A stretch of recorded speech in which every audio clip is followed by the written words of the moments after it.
13 to 25 verses ng Roma chapter 4. Purihin po ating Panginoon. Wala ka nga po, Ama. Ito po ang Diyos na buhay, makapangyarihan. At ang Diyos na patuloy gumagawa, kumikilos sa kapanahonan o God. Lord, salamat po sa oras sandaling ito na may sampay kami iyong tinipon.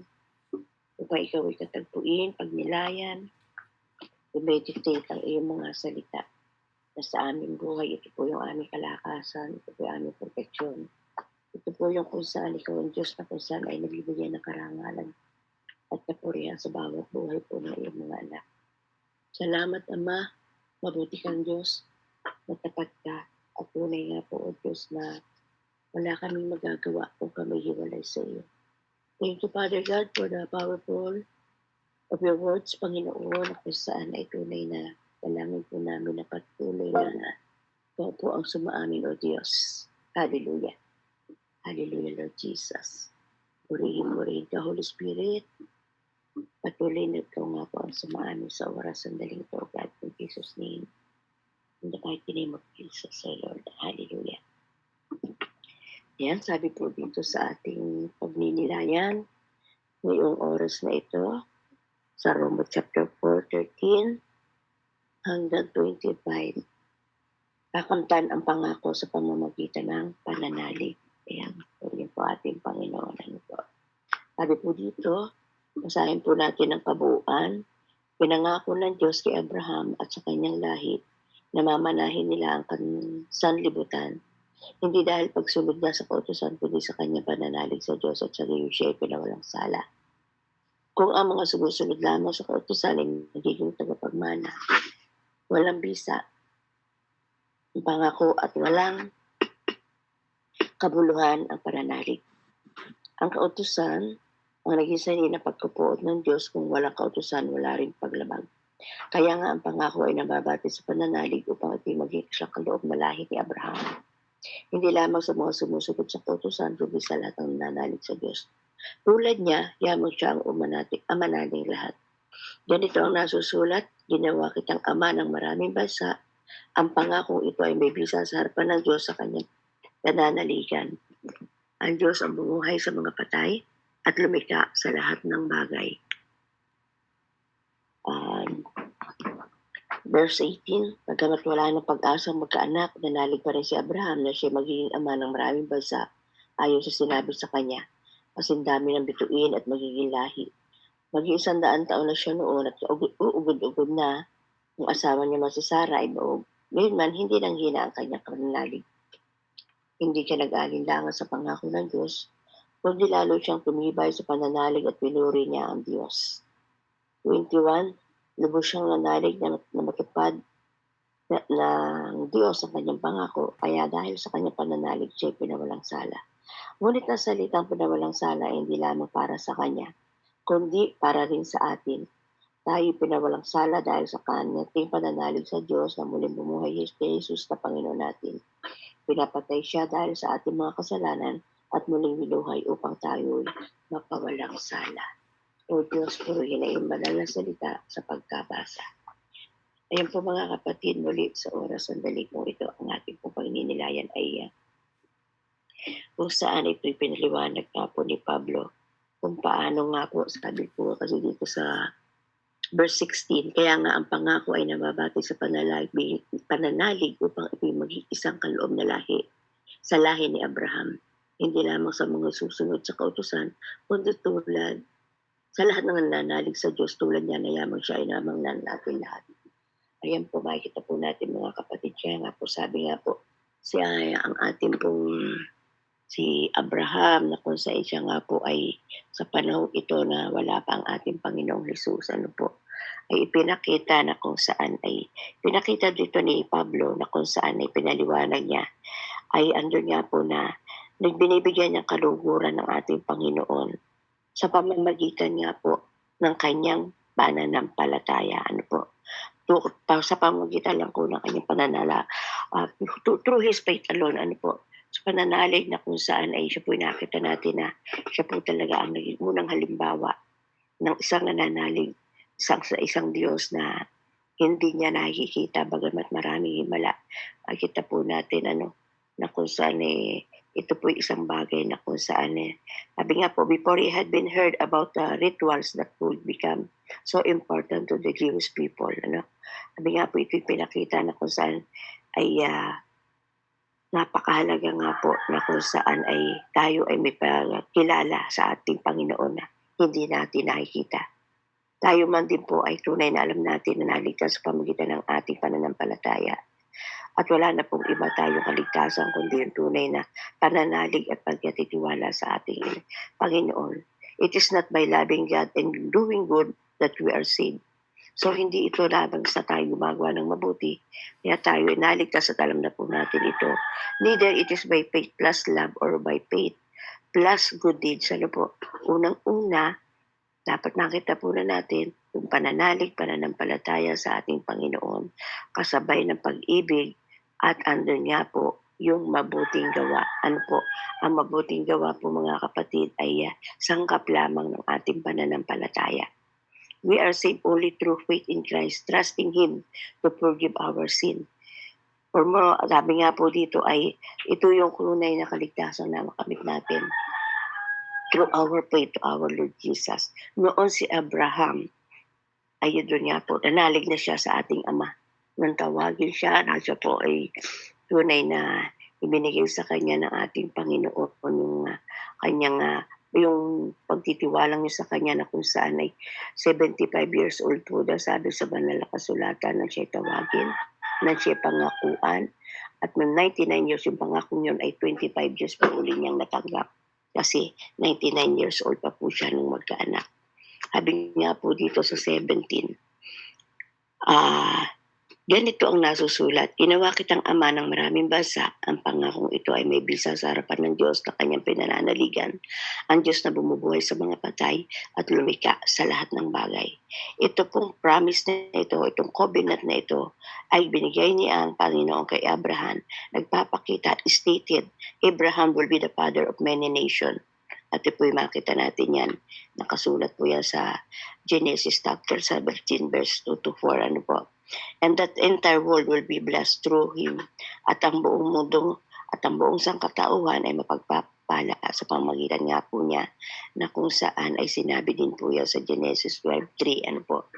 Makikita po natin na ito'y pangako na kung saan ibinitiwan kay Abraham, na kung saan yung sabi nga po ni Sis Babe ay si Tatay Abraham, lagi niya minabanggit yun. Ano po? Kung nga pong ating titingnan at babasahin ito nga pong pangakong ito sa Genesis chapter 17. Atin po nga babalikan na kung saan ito sabi po sa Genesis chapter 17 verse 1 to 3. Sabi dito, ang hawak kong pong Bible ay NIV. When Abraham was 99 years old, the Lord appeared to him and said, I am God Almighty. Walk before me and be blameless. I will confirm my covenant between me and you and will greatly increase your number. So ito po yan, na kung saan ay pangako ng ating Panginoon sa ating kay Abraham, na kung saan ay pinakita nga po dito yung kanya na kung saan ay pagpapakita na yung kanyang pangako yun ay nakamtan nga po ni Abraham, hindi siya hari. So dito makita po natin mga kapatid na ito din po yung sinabi din po dito na nakita po natin na wait lang po, ayan, balik ang aking pong Bible ay balik po tayo, wait lang. Kailangan laging handa.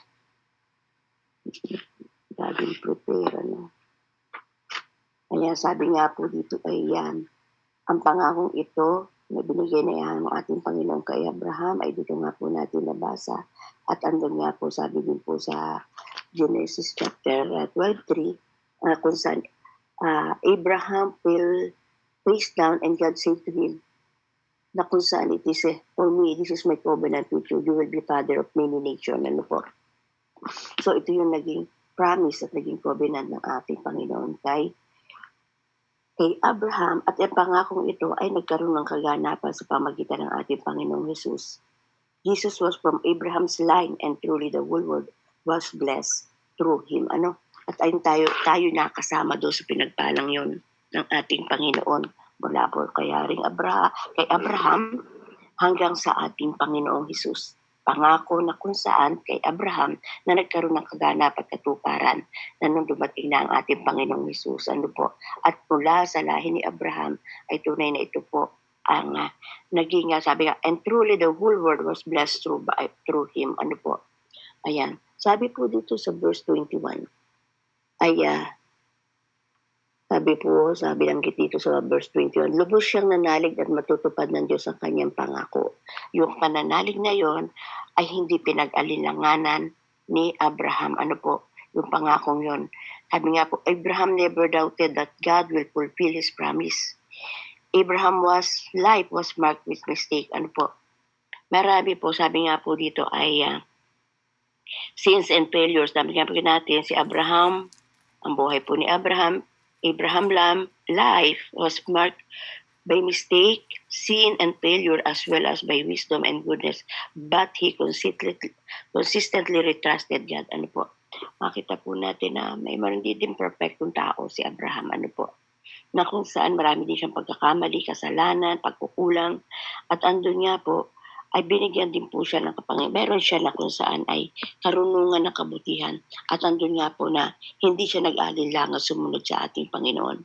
Yung kanyang pananalig at pananampalatayang yun sa ating Diyos ang naging matibay na kung saan ay sa mga obstacle he faced, sa kung saan ay mga hinirap niyang mga hadlang at ang kanyang at ang buhay niya ito ay kung saan ay nagkaroon ng action yung kanyang pananampalataya. Kasi nga po, makita po natin na siya 75 years ng mangako ating Panginoon. At ang tagal po, na long run, 25 years pa siyang natakamata niya yung pangakong yun ng ating Panginoon. Sabi nga po, kung if we had looked only to His own resource and support sa doing Kanaan for founding a nation, dito makita po natin, He will given a despair. Kasi nga po, sa tagal ng panahon yun, na kung saan ay yung pangakong yun ko sa atin, yung sa tagal ng panahon, tapos siya po ay isang matanda na, maedad na. Pero andun nga po na dito natin makikita isang halimbawa ng pananampalataya. Napakahalaga sa harapan ng ating Panginoon na tayo may pananalig, may pagkilala sa Kanya, sa mga pangako niya na hindi natin nakikita. Pero ito po isa pa ding halimbawa na ginawa ni Abraham ng unsay dapat din nating tularan. Yung pagkakaroon niya ganap ng pagtitiwala sa ating Panginoon. Sabi nga po sila Abraham na lagi nakatingin sa ating Panginoon, sumunod siya at nag-antay siya para sa kaganapan ng pangakong ito ng salita ng Diyos sa ating Panginoon. Sabi nga po, Abraham never doubted that God will fulfill His promise. Abraham's life was marked by mistake, by sins and failure as well as by wisdom of goodness, but he consistently trusted God. Nagpatuloy siya sa pagtitiwala sa ating Panginoon.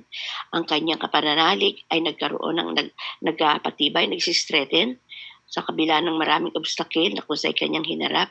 And his life was an example of faith in action. Isa pang bagong nakuntakaan makita po natin na kung saan ay isa sa mga Bible example na dapat nating tularan. Ay ito nga pong si Abraham. Napakalaki ng kung saan ibiyaya ng ating Panginoon kung tayo po ay tunay na may pananalig at pananampalataya. Kaya sa bawat salita na ating pinagninilayan, ito po ating pangahawakan dahil ito po mismo yung salita sa ating kapanahonan sa bagong tipan na tayo ay nagpapatuloy. Andun nga po na lagi din po tayo manalig, look to God, obeyed His word, and waited for God to fulfill His word for us. Marami po sa atin, tayong lahat ay pinangakuan ng ating Panginoon. Marami po siya na kung saan ay pangako sa ating pagninilay na yung bawat pangakong ating nababasa ay dapat nga po nating ito ay pagtiwalaan, panaligan na ito'y magaganap sa bawat isa sa atin. Ano po, yung sinabi nga po sa mga pangako niya na kung sa hindi niya tayo iiwan, hindi ipababayaan. At tunay nga po na ang Diyos ng katapatan kung tayo sumusunod sa Kanya, kung tayo po ay tunay na nananalig sa Kanya, ay ako po tunay na ang Diyos po natin ay ang katapatan niya ay ating mapapagtagumpayan.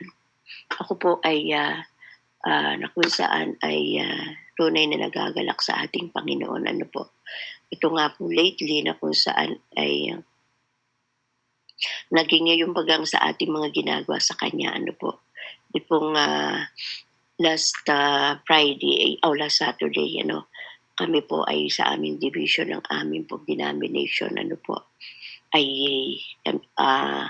ito po ay alam na ninyo, ako po ay under ng Foursquare family, ano po, na kung saan itong Foursquare family, Foursquare Church, ito po international, ano po, ang amin po, ang founder po nito ay isang babae na si Amy Simple Macpherson, ano po.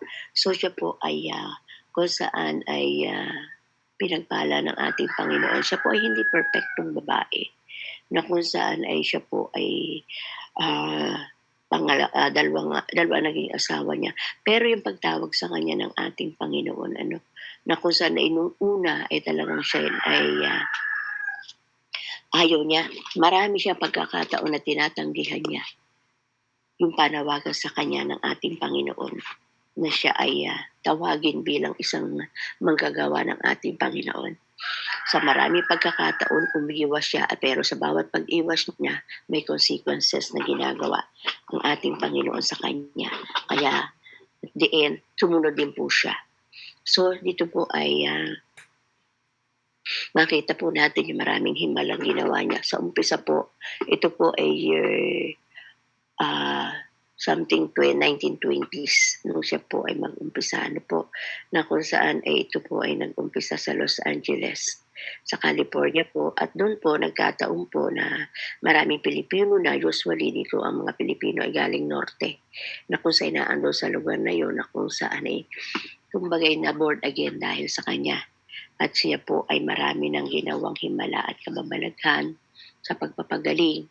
Siya po ay unang-una ay nagtetent lang po siya, doon siya nag-evangelize. Ang dami po niyang nagawa. Na kung saan ay, nung una ay talagang struggle siya, ayaw niya sumunod dahil sabi niya sa tingin niya hindi siya perfecto, hindi siya karapat-dapat, babae siya. Pero yung panawagan talaga ng ating Panginoon, ibinigay ng malinaw sa kanya. So dito po ay nagkaroon po siya ng pagsunod. Kaya nga po nung siya'y sumunod, ang dami niyang himalang nangyari. At ang naging halimbawa po ni Don ay doon po sa Angelus Temple dito po ay nasa Los Angeles.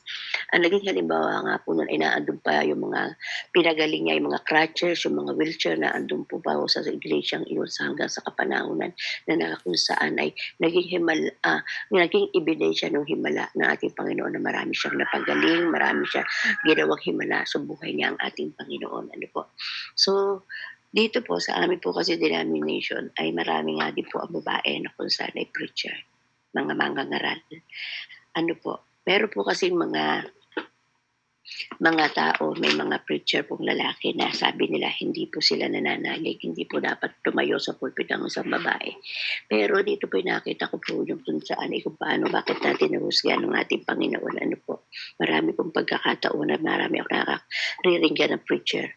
Kaya nga ko, ang naging ebidensya po nito, kung ang Diyos po natin ay hindi kung saan namimili kung sino lang ang kanya pipiliing maging lingkod.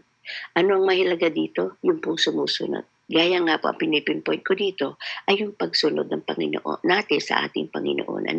At wag tayong kagaya po ni Abraham na kung saan sinunod siya. Sabi nga po, Abraham looked for God. Siya po ay nakatingin lang sa ating Panginoon. He obeyed and waited for God to fulfill His word. Kaya nga po, yung po mga bagay na yun, yung pagsunod ay napakahalaga.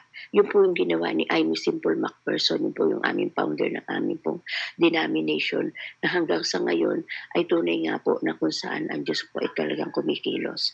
Kaya po mahalaga po sa atin, ngayon tayo ay sumusunod, lagi nakatingin lamang sa ating Panginoon, sa ating Diyos na siyang tumawag sa atin. Isa po kung saan ay makita po natin na napakahalaga ay yung tunay nga sa pagtawag sa atin ng ating Panginoon ay wag nating balewalain. Bigyan po natin ng importansya. Kaya po ako, sabi ko nga po nung una, nung ako po ay manggaling sa Hong Kong, sabi ko parang gusto ko pang bumalik talaga. Kumbaga, dalaga naman ako, pwede ko pang magawa, makakapagawa. Tulingkod pa rin naman ako sa Panginoon dahil sa ibang kapanamaraanan. Kaya lang iba nga po yung pagtawag sa atin. May kanya-kanya nga po pagtawag sa atin ng ating Panginoon. Sabi nga po dito, sa verse 25, sabi po dito, pinapatay siya dahil sa ating mga kasalanan at muling bunuhay. Okay. Sabi po, okay, sa verse 23, ngunit ang salitang pinawalang sala ay hindi lamang para sa kanya, kundi para na rin sa atin. Tayo pinawalang sala dahil sa pananalig sa Diyos na muling buhay kay Jesus ng Panginoon na Jesus natin. Ipinapatay siya dahil sa ating mga kasalanan at muling binuhay upang tayo ay mapawalang sala. Pag tayo nanampalataya, sabi nga po dito, when we believe, at tayo po ay tunay na sumunod sa ating Panginoon, we give Christ, sabi nga po, at ibinigay natin sa ating Panginoong Jesus ang ating mga kasalanan, and He give us His righteousness and forgiveness. Andun nga po, kung tunay na tayo nagtitiwala at nananalig sa ating Panginoong Jesus sa kanyang ginawa, sumusunod sa kanyang katwiran, tinatanggap natin ang kanyang kapatawaran. So, there is nothing we can do to earn this. Ano po, andun nga po, na kung saan ay tayo, andun nga po yung grace and mercy ng ating Panginoon na kung saan ibibigay sa atin ang ating mga hinihingi. Napakahalaga nga po yung pagsunod, ano po, na kung saan sa kabila ng mga obstacle, ano po, kasi nga po ako talagang, noon talagang struggle ako. Susunod ba ako? Di papaiwan ba ako? Pagpapatuloy ko ba ito? Kaya lang po, ang naging dahilan ko lang po noon, dahil datayo na po ang pinatatayong iglesia ng ating Panginoon. Kaiba lang po kasi sa amin nangyari, mangyari sa manggaling sa Hong Kong. Mayroon na po kapangarayagan ng Panginoon noong kami po ay nasa Hong Kong na kung saan ay magtatayo nga po ng iglesia dito sa aming bayan mismo. At kami nga po ay nakaipon yung aming pong tithes. Inipon po namin for 16 person. Ano po, kami po ay 16 na yung pong nang maunawaan namin, nakatanggap namin yung mensaheng yun na magtatayo ng iglesia dito sa amin mismong bayan. Meron pong ginagamit ang aming Panginoon nung una naging leader po namin. Nagkaroon po yun ng mensahe ng Panginoon, nagkakaroon ng confirmation sa bawat isa. Sa kalooban ng ating Panginoon at sa kanyang kapurihan, ano po, andun nga po yung pagkilos ng banal na espiritu sa bawat isa. At kaya nga po kami natayo yung iglesyang ito sa kung saan hanggang ngayon ay nagpapansyon na kung sa 25 years na din po. At andun nga po na meron na din mga daughter church, ay andun nga po na patuloy naranasan yung pagkilos ng ating Panginoon. Alam niyo po yun, ang kaibahan po nung sa amin na unang natayo ang iglesia, ang building, kaysa sa mga kaluluwa. Kasi po, gusto namin yung naipon, ibinigay na nga naipon namin perang yun na tithes paano kami nasa Hong Kong, ay yun po ay ibinili namin na lote. Dahil yun ang instruction, bumili ng lote, 200 square meter, at noong pong unang yun, noong panahon yun, ay sa mga natira pa ng pagbili namin ng lote, ay yung pong light material lang aming ginamit para magkaroon ng building. Ang naging ano ko po doon, kasi yung pong aking kasama, dalawa kami, ay nag-backslide. Nag-isa po ako sa ere. Talagang nung siya po ay mag-backslide, na nahuyo po siya sa kung saan ay paglatayo, kumbaga, ang katwiran niya, pwede rin siya maglingkod sa Panginoon. Naging abala po siya nag-apply po siyang sekretary ng barangay hanggang siya ay umapply na ng mga konsehal ng barangay. At nung panahon yon ay tunay na wala akong, sabi ko, Lord, anong gagawin ko? Ako'y nagsosolo. Pero hindi ko po pinabayaan yung calling na yun ng ating Panginoon kasi natayo na yung iglesia, ando na yung lote, ando na yung light material na kung saan ay naando na katayo na, kulit wala pang kaluluwa. Pero nagpatuloy po akong Bible study kahit ako nagsosolo. Patuloy ako nag-Bible study. Kahit kami, yung aking mga pamangkin na inaalagaan ko noon by that time, ang kapatipag ko ay nagbalik sa Hong Kong, ang aking inaalagaan ay 2 years old at 8 months old. Nagkaroon po talaga ako ng kung saan struggle noon, pero every Sunday, ano po, talagang numatayo na yung building. Kaming tatlo ang naandun. At yun po, nung matayo na yung building na yun, every 4 o'clock, walking distance sa aming bahay, Do'n ako talaga nananalangin, do'n ako talaga lumuluhod sa ating Panginoon, do'n ako nagde-devotion ng 4:00. Maglalakad ako, may pagkakataon na talaga sa aking pagde-devotion, meron na andun na kumpleto na merong bangko, andun na nga yung merong nag-offer na kung saan ay, calling ng Panginoon na kung saan nagbibigay ng instrument nasa bangko nasa Hong Kong. Nakabili ako ng instrument na drum set na kung saan ay talagang yun po ay naipon na yun na ihanda yung mga bagay na yun noong mga gamit na yun, bangko, drum set, okey na yun, yung building na yun kahit lahat material kasi po ang ginamit ko po dahil yun, yung natirang pera po namin ay iniakma ko lamang kung ano yung natira kaya light material yun po ay pawid o yung ano ba yun tawag hindi pawid, kawayan na ano bang tawag dun, yung para salasalang kawayan na kung saan ay ang yero ay bubong tapos yung mga kahoy na sawali, ayun sawali, na kung saan ay yun po yung naging dingding nun meron na CR, basta kumpleto na pero empty ang kaluluwa. Patuloy pa rin akong nangaluluwa nun kahit hayo ako ng hayo, nagkaroon ako ng kasama sa bahay na kung saan nagbabantay dun sa aking alaga at yun po'y talagang, hindi ko hinayaan na every Sunday talagang ako ay magpupuri sa ating Panginoon. Na kahit kami tatatlo may dadating o kaya minsan dadating, minsan hindi dadating. Pero ipinagpatuloy ko yun hanggang sa dumating na kung saan ay talaga yung aming supervisor o superintendent ng tunay na isang pamilya na kung saan itatalaga doon at ako naman ibininala sa kung sa ipapalit naman sa karatig bayan. Malaki-laki na nun yung aking mga alaga na kung saan ay mga mamamasahe ka na. So ayun, nagpatuloy yung aking patuloy na pagsunod. Ang alam ko noon, pag ako'y, ang nasa isip ko noon kung bibitiwan ko ito, kung babalik ako sa Hong Kong, magtatrabaho ako sirkular, ay yung calling ba ng ating Panginoon sa aking isang corner ng puso ko. Alam ko na, nababasa ko ng Bible, anak mo na, nabasa ko na si Jonas, yung tinalikuran, ang panawagan ng ating Panginoon, basta't alam ko na yung mga tumatalikod. Ayun po ako nagkaroon ng kumbaga takot sa kanya. Yung banal na takot na yung pagsuway hindi dapat. Kaya nagpatuloy po ako.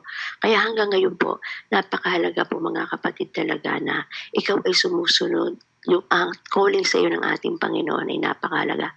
Kailangan mo lang po mga kapatid ay tunay na yung patuloy na discernment kung ano yung pagsunod sa kanya kasama yung wisdom and knowledge. Ano po?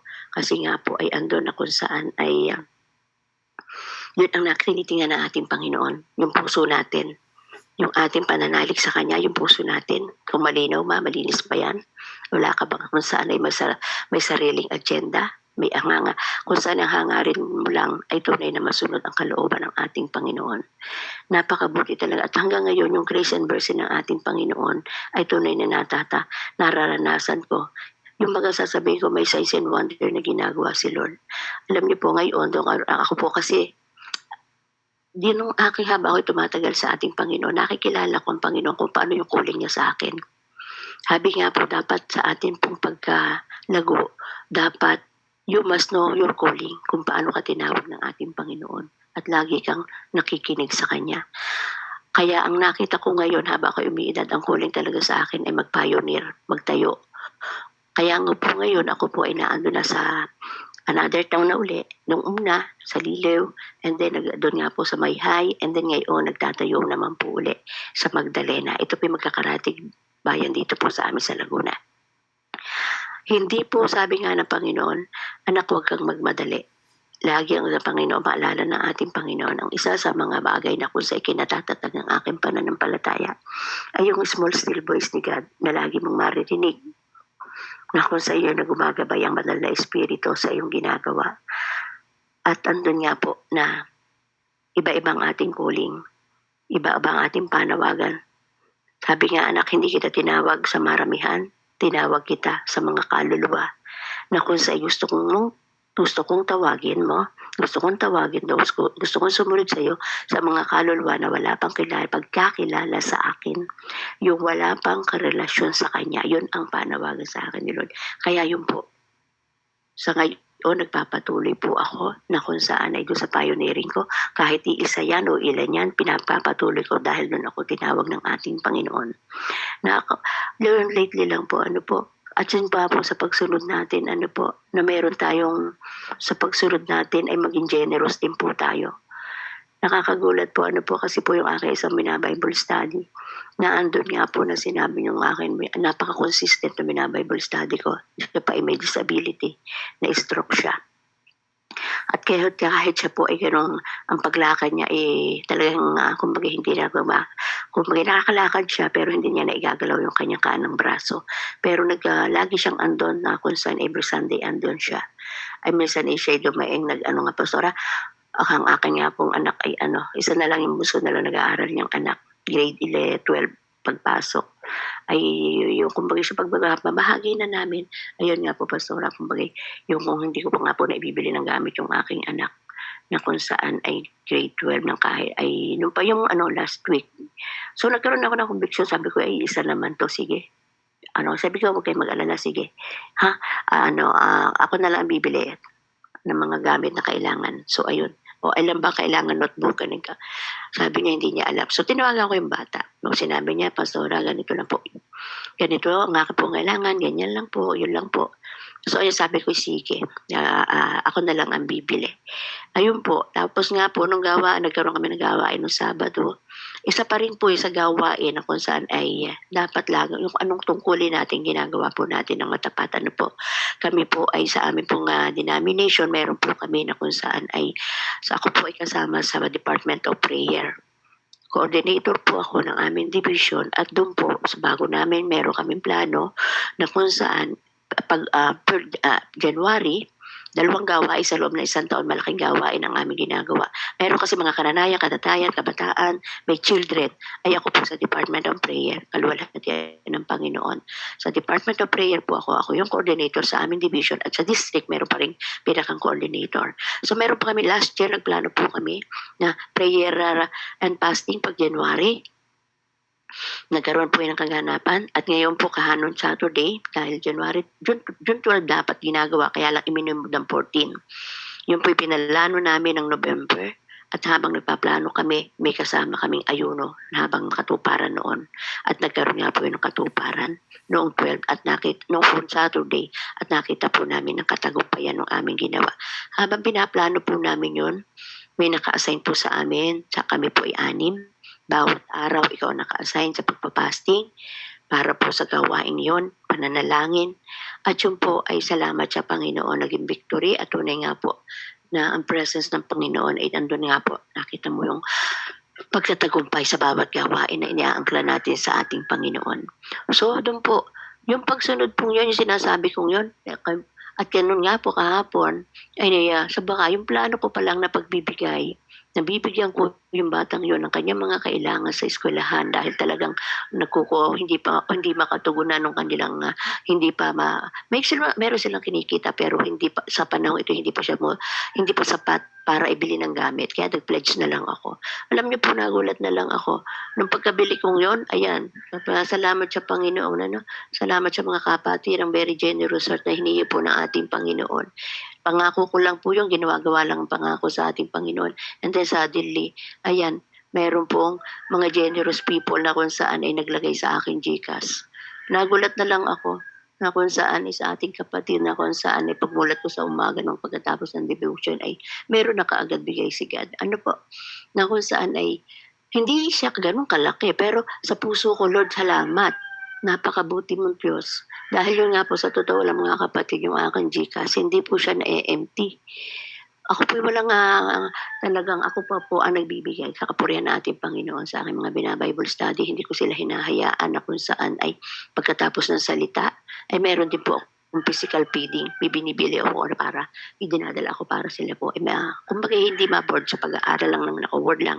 Kundi pinakakain ko din sila na kung saan ay minsan may plano pa nga po ako, inilalabas ko sila, mga bata, kumakain kami sa labas pag may grace ang Panginoon. At yun nga po, nagagamit yung mga bagay na kung saan ay naibibigay ninyo sa likod ng Panginoon na kung saan ay para din po sa kapurihan niya. napapakain mo, share mo yung blessing mo, hindi lang sa pagkain, kundi sa mga bagay na material na kailangan ng mga humihingi. Na kumbaga kung saan alam mo yung kanilang needs ay kailangan nila. Kaya po, andun na sabi ko nga po, Lord, paano ka nga pong hindi buhay na Diyos sa buhay ko? Na yung mga pangangailangan ko ay andun nga po na tinutugon mo. Yung kalakasan ko na kung saan ay salamat, na kung saan ay yung banal na dugo na ating Panginoong Hesus, kalakasang pisikal, yung kalakasang spiritual ay nagpapatuloy. Kaya nga sabi nga po mga kapatid, dito sa ating pinag-aaralan, sa ating pananalig, sa ating pananampalataya sa ating Panginoon at pagsunod. Ito po yung sangkap na kung saan para tayo ay lalong lumago po sa ating buhay spiritual. Andun nga po na tayo ay ang pagsunod, yung malinis ang puso natin. Sabi nga dito, only through Christ can we receive God's righteousness. What an incredible bargain to this for us. Andun nga po na tayo ay kailangan nga po natin yung magpatuloy po tayo sa pagsunod. Sabi nga po, still choose to pass as gift to continue enjoying na kung saan ay enjoy po natin ang ating pagkatawag sa atin ng ating Panginoon. Anong calling sa atin ng ating Diyos? Na kung saan ito po ay makikita natin yung calling na yon ay sinusunod natin nang walang pag-aalinlangan, malinis ang puso po natin, wala tayong another agenda na kung saan ay para sa ating sarili, kundi sa Diyos lang tayo sumusunod, na andun mga kapatid, na kung saan ang biyaya, kalinga, pag-iingat, proteksyon ay tunay na mararanasan natin ang presensya at buhay na Diyos. Yung kanyang mercy, grace, faithfulness ay talagang andyan, mararanasan natin ang hiwaga ng ating Panginoon, ang kanyang pagpapala. Kaya nga po, ito sabi nga po dito sa ating pinag-aaralan, na kung saan si Abraham, na kung saan yung kanyang pagsunod.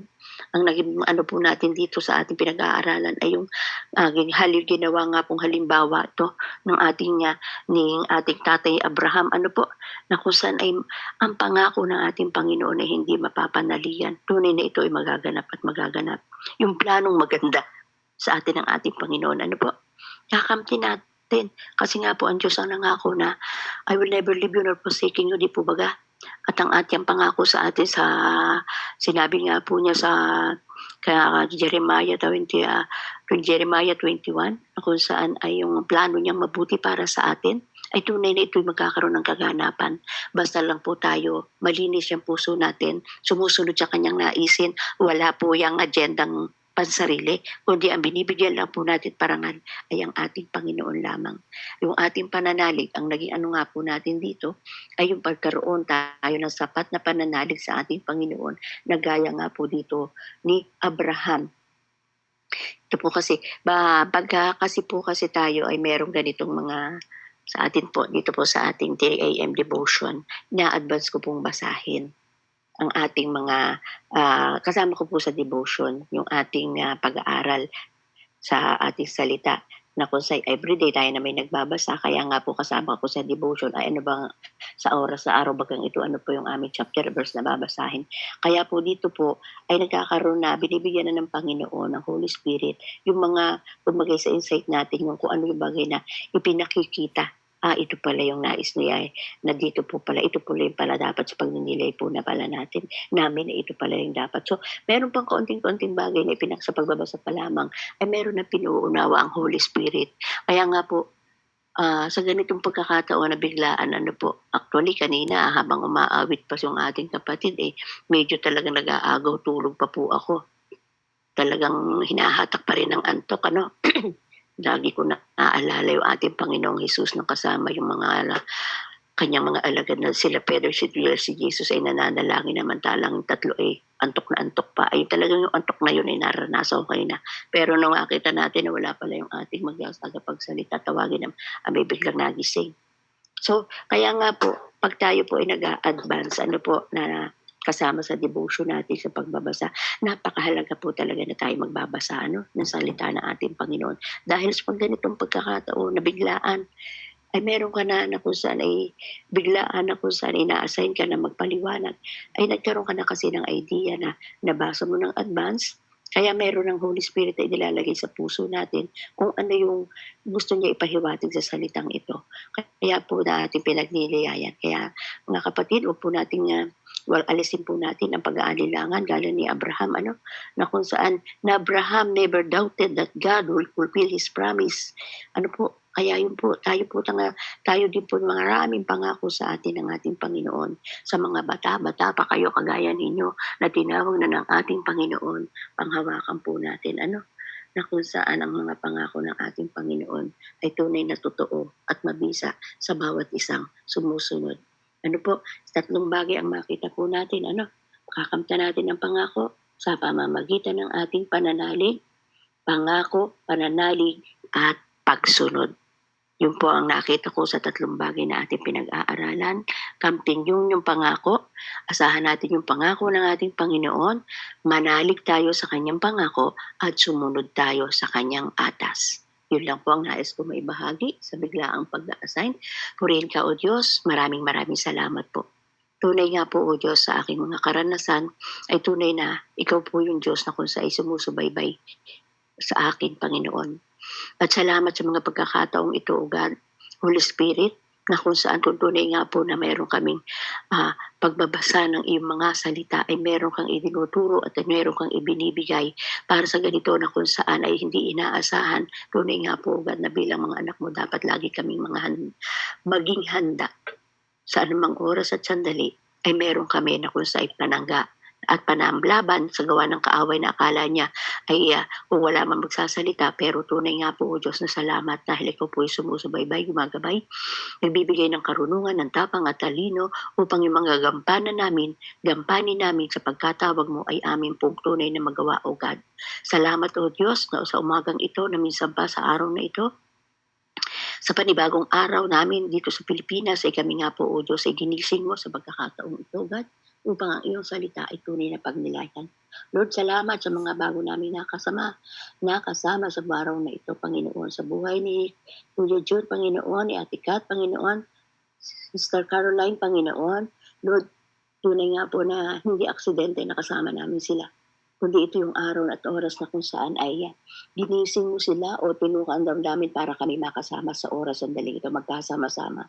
Pagpalain niyo po, O Diyos, ang bawat buhay ng bawat isa, sa buhay po na Ate Selena, sa kanya pong mga employer, patuloy nga po maging mabait sa kanya, ingatan mo po siya, ang kanya pong mga hiling at samo, alam mo yung laman ng puso niya, Lord, sa iyong pangalan, O Lord Jesus, ikaw po amin po ginapanalangin ang kapatid namin ito na OFW, Panginoon, in Jesus' name. Salamat sa buhay po ni Ate Billie Jane. Patuloy na ikaw nga po ang magpala sa kanyang pamilya, sa kanyang mag-ama.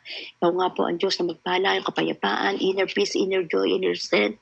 Ibalot mo po kay si Ate Billie Jane at sa mga ginagawa ni Sister Annalyn, Panginoon, sa kanyang ministry, Panginoon. More wisdom, more knowledge, more deeper insight para sa iyo, Holy Spirit. Empower mo po siya, Panginoon, at patuloy na wisdom how to handle and to manage ng ministry. Hinahawakan po niya. Ganyan din po si Sister Beverly, Panginoon, na kung saan andun nga po sa kanyang kasalamat sa kalakasan ng kanyang physical na katawan. Salamat sa karunungan pinagkakalo mo sa kanya. Salamat po, O Diyos, na ma-manage po niya ang spiritual at physical niya, Panginoon, na kung sa gampanin, O God, sa pamilya niya, sa kanyang mga platform na kung sa pinagkakatiwala mo, O Diyos, salamat po. Na kung sa patuloy mo siyang bibigyan ng patuloy na kalakasan ng kanyang physical strength. Isa na kung saan ay pundasyon niya para magampanan niya yung mga tungkulin na kung saan iniaatas mo sa kanya, Panginoon. Holy Spirit, ang dalahin ko nga po, Panginoon, ay patuloy niya marinig niya yung tunay na tinig mo. Ikaw yung pakusang sunod po niya, Panginoon, O God, in Jesus' name. Lord, salamat po, Panginoon, pagpalain ng kanyang sambahayan, ang kanyang anak, mula po sa panganay hanggang sa pinakambunso, ang kanyang partner sa buhay, ang kanyang mga in-laws, Lord God, in Jesus' name, patuloy na bigkisin mo sila ng pag-ibig, ng unawaan, O God, sa pangalan ni Jesus, O God. Lord, salamat po, God, sa kay Sister Caroline, Panginoon, na nakasama po namin. I-bless mo din po siya, Panginoon, mula ulo hanggang talampakan. Ang kanyang pong innermost being, pagpalain mo, Panginoon. Dalangin ko nga po, Oma, yung kalakasang nagmumula sa iyo, ay balot mo po sa kanya, yung pananampalataya niya, ipatuloy mong paalaguin. Hindi po kay Ate Kat, ay kay Brother Ju, Panginoon, in Jesus' name, sa bawat pamilya nila, pagpalain niyo po dahil mayroong isang pamilya na mayroong kakarinig na mabuting balita, Panginoon. Lord, tunay nga po na may kapangyarihan ng isang pamilya, isang miyembro ng pamilya na kung sa'y patuloy na sumusunod, nananalig, nagtitiwala at sumusunod sa iyo dahil dumadaloy ang biyaya ng pagpapala, pag-iingat, protection sa bawat tahanan kung merong isa sa mga tahanan ito na lagi kang kaniig. Ito po yung aking karanasan, kaya po Ama, patuloy na ikaw po ang magpapala sa bawat isang narito, O God. In the name of Jesus, in the name of Jesus, O God. Maraming salamat po, Panginoon, at patuloy kong dalangin, kagaya na po ni Ate Selena o ibang kung sino po yung mga nasa OFW, O God, ikaw po mag-iingat, magbibigay proteksyon in Jesus' name, kasama ng aming pagpapakumbaba, pagloob sa iyo, Ama. May nangyayaring tension ngayon, Panginoon, sa lugar po ng Israel, Lord, in Jesus' name. Ng Syria, ng Iran, marami na pong bansa ang nag-a-arise, nagkakampi-kampi, O God, ang China, ang Russia, Panginoon, Lord God, sila po yung kung saan ay nakakaamba na kung saan ay nakita po na kung saan ay magiging kakampi ng mga bansang nag-maaway ngayon sa Israel. Lord, kung ito man po ay tunay na papahiwatig ng muli mong pagbabalik, Lord God, Lord Jesus, take control for everything, O God. We are praying for those people, O God, Panginoon. Ikaw pa rin ang Diyos ng kaayusan. Ikaw pa rin ang Diyos ng pag-ibig. Ikaw pa din ang Diyos na magkocontrol. Lord, matigil na po, O God, ang paghahagis ng mga bombang yun. Marami na po ang nasisira. At meron na din po casualties na magaganap pag ganun po. Walang tigil ang pagbagsak ng mga weapons, Panginoon. So, nagpapalitang weapons na ito, Panginoon, in Jesus' name. Lord, have mercy, O God. Have mercy, Panginoon. Dahil ito nga po, O Diyos, ay nagiging update kami dahil nga po sa ganito na kung saan meron kaming internet connection. Yun nga po, Panginoon, ang mga nagbablog na mga Pilipino na nasa Israel, nakikita po namin kung paano sila sineshare nila yung walang tigil na pagyanik dahil sa mga bombang sumasabog. Yung pong mga shelter nila na kanilang pinagtataguan, Lord, ingatan mo po sila, Panginoon, in Jesus' name. Patuloy nga po, O God, i-control mo po, O God, sa wag po naming maranasan sa kapanahunan, O God, ang ganito mga sitwasyon. Bagamat ito po ay nakatakda na, Panginoon, maging handa po kami, Panginoon, sa bawat sandali, Panginoon, narito kami para mamagitan manalangin sa mga ganitong platform, O God. Ginagamit namin ito upang kami makaluhog, makapaglapit sa iyo, God, in the name of Jesus. Sa ganitong sitwasyon, ingatan mo ang bansang Israel.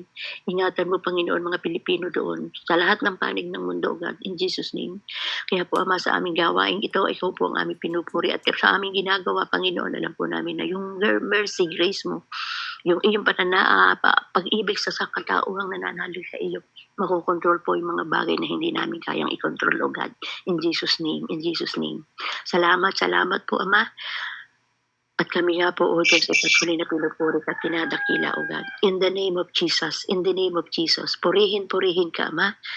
At sa'yo lamang ang tunay na pagpapala, ang pagsasalamat at ang mataas na pagsamba, kaluwalhatian ay tanging sa'yo lamang, Ama, sa pangalan ng Panginoong Jesus. Amen and amen, Lord.